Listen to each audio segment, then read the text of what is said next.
di mana perusahaan itu melakukan dampak sosial, lingkungan, dan ekonomi mereka. Jadi laporan ini tuh memberikan transparansi mengenai bagaimana perusahaan itu mengelola risiko keberlanjutan dan menciptakan nilai jangka panjang.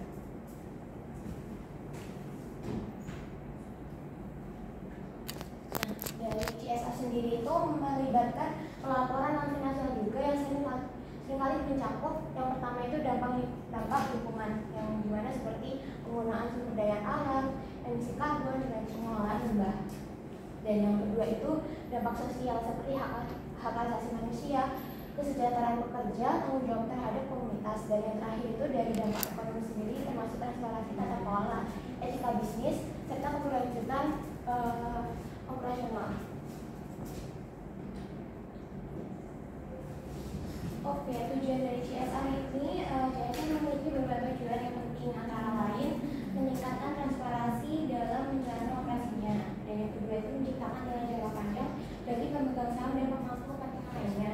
Yang ketiga itu mengelola risiko keberlanjutan yang dapat mempengaruhi reputasi dan operasional perusahaan. Yang terakhir itu menunjukkan komitmen perusahaan terhadap tanggung jawab sosial, lingkungan, dan ekonomi.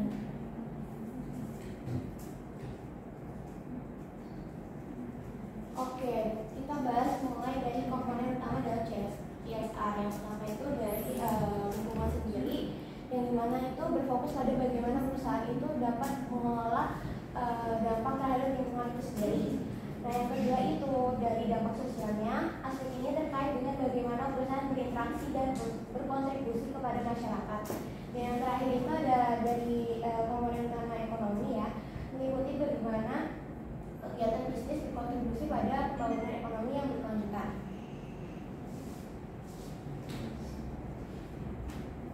Oke, dari di sini juga CSR dapat standar pelaporannya juga. Yang pertama itu dari Global Reporting Initiative, yang dimana salah satu standar pelaporan berkelanjutan yang paling banyak digunakan di seluruh dunia.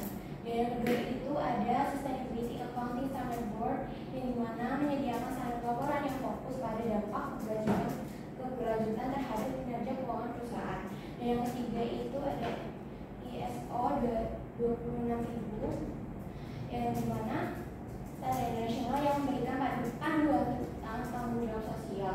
Yang terakhir itu ada Integrated Reporting, yang dimana menggabungkan laporan keberlanjutan dengan laporan keuangan untuk menunjukkan bagaimana perusahaan itu dapat menciptakan nilai dalam jangka panjangnya. Oke, di sini juga terdapat manfaat pelaporan CSR itu, yang dimana yang pertama itu peningkatan reputasi perusahaan di mata publik dan pemangku kepentingan. Dan yang kedua itu ada akses modal yang lebih baik, karena di sisi investor sendiri lebih tertarik pada perusahaan yang menerapkan prinsip keberlanjutan itu sendiri. Dan yang ketiga itu ada pengelolaan risiko yang lebih baik, nah terutama terkait perubahan iklim dan regulasi lingkungannya. Dan yang terakhir itu ada juga keterlibatan karyawan yang lebih baik mungkin, karena perusahaan dianggap lebih bertanggung jawab dalam sisi sosial.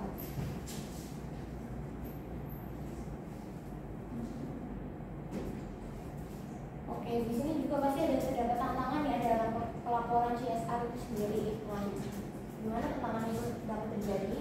Karena CSR ini tidak dapat lepas ya dari tantangan, yang dimana yang pertama itu keterbatasan data yang akurat dan relevan terkait dampak lingkungan dan sosial.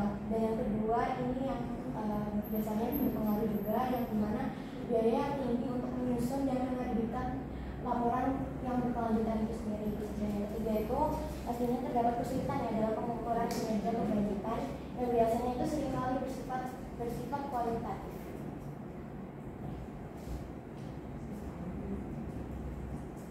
Nah, gimana sih masa depan CSR itu sendiri? Nah, kita bisa lihat dengan meningkatkan kesadaran tentang perubahan iklim, keadilan sosial, dan ketahanan ekonomi.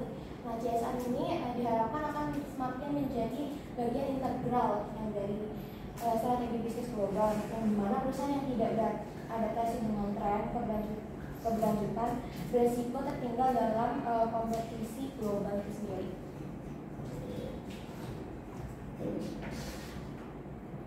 Nah, mungkin ini saya cantumkan link YouTube ya buat penjelasan CSR lebih lanjut.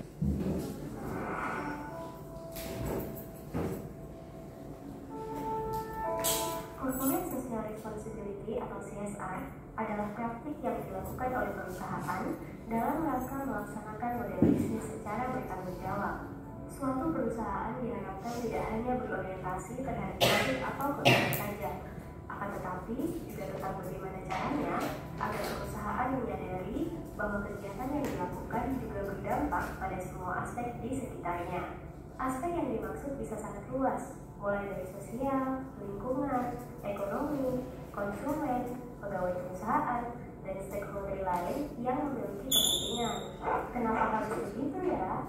Karena bisnis yang dapat beradaptasi dengan gelombang masa depan adalah bisnis yang dijalankan dengan bertanggung jawab secara sosial.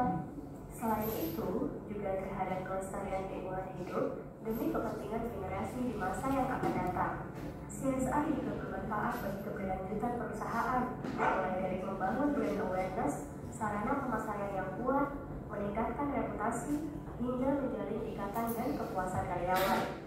Implementasi kegiatan CSR tentu akan berpengaruh terhadap kepercayaan masyarakat, karena mereka merasa bisnis yang dijalankan oleh perusahaan ikut memberikan manfaat bagi masyarakat, seperti lingkungan yang bersih dari limbah, terbukanya lapangan pekerjaan, bahkan mereka juga bisa terinspirasi untuk melakukan hal yang sama.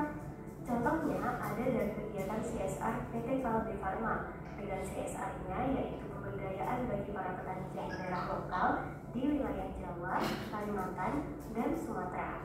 Hasil panen jahe merah yang cukup baik ini tidak hanya menguntungkan secara finansial bagi para petani lokal, tetapi juga menjadi keuntungan bagi perusahaan, yaitu sebagai bahan baku utama produksi.